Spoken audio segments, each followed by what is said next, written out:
महाशक्तिशाली शेषनाग और खुद महादेव के कंधे पर स्थान पाने वाले वासुकी का सबसे छोटा भाई ये नाग, जिसके जहर की एक बूंद भी धरती को पिघला दे, आखिर किस डर से हजार सालों तक छुपकर बैठ गया। कहानी शुरू होती है पक्षीराज गरुड़ के गुस्से से। एक बार पूरी धरती से वे नाग का सफाया करने बैठ गए। डर से सब नागों ने मिलकर गरुड़ को हर महीने बलि और ढेर सारा भोजन देना शुरू कर दिया। बदले में गरुड़ ने भी नागों का शिकार छोड़ा, पर एक दिन इस नाग ने बगावत कर दी। बोला, मेहनत हम करे और खाए वो गरुड़, तुम सब साथ दो, मैं उस गरुड़ का आतंक हमेशा के लिए खत्म कर दूं। कहते हैं उस दिन कई नागों ने उसे अपना जहर दिया। जहर की ताकत से नाग काला हो गया, कहलाया कालिया। उसके 104 फन उगाए। घमंड में बुलाया गरुड़ को लड़ने।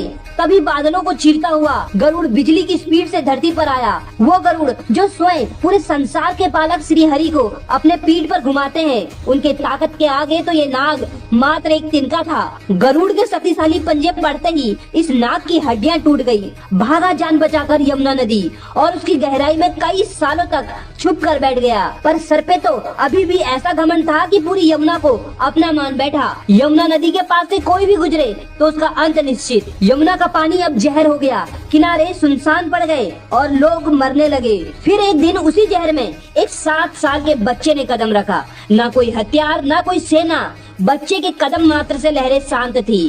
कालिया देखते ही सोचा, शिकार तो खुद पास आ रहा है, पर सामने तो उसका काल था, भगवान श्री कृष्ण। कालिया ने बच्चा समझ कृष्ण को कस के लपेट लिया। श्री कृष्ण मुस्कुराए और शरीर ऐसा फैलाया कि कालिया के शरीर की हर एक हड्डी टूट पड़ी।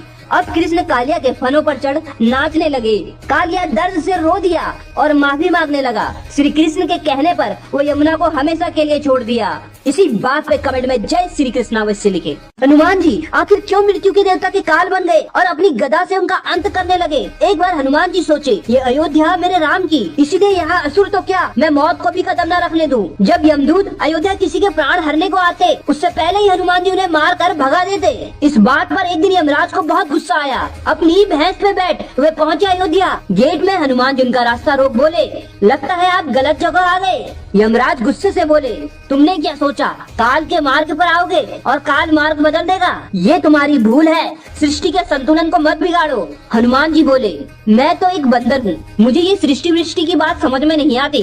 मेरी सृष्टि तो मेरे श्री राम है, इसीलिए मेरे प्रभु या उनके राज्य के बीच कोई भी आए, उससे पहले मुझसे होकर गुजरना होगा। फिर क्या था, गुस्से में यमराज ने हनुमान जी पर अपनी गदा छोड़ दी, पर हनुमान जी की गदा से टकराते ही उसके टुकड़े टुकड़े हो गए। यमराज तुरंत यमपास निकाले और बांध दिया हनुमान जी को। इस पर हनुमान जी जय श्री राम बोलते ही यमराज के पास को तोड़ डाले। अगले ही पल हनुमान ने यमराज को उठाया और इतनी जोर से आकाश में फेंका कि वो सीधा चांद पर जाकर गिरे। अब हनुमान अपनी गदा से यमराज का अंत करने ही वाले थे कि खुद श्री राम एक तेज रोशनी के साथ वहाँ पहुँचे। हनुमान जी को रोक समझाए, हनुमान मृत्यु भी सृष्टि का नियम है, अगर यमराज अपना कार्य नहीं करेंगे तो संसार का संतुलन बिगड़ेगा। तब श्री राम के समझाने पर हनुमान जी यमराज को छोड़े। इसी बात पर कमेंट में जय श्री राम अवश्य लिखे।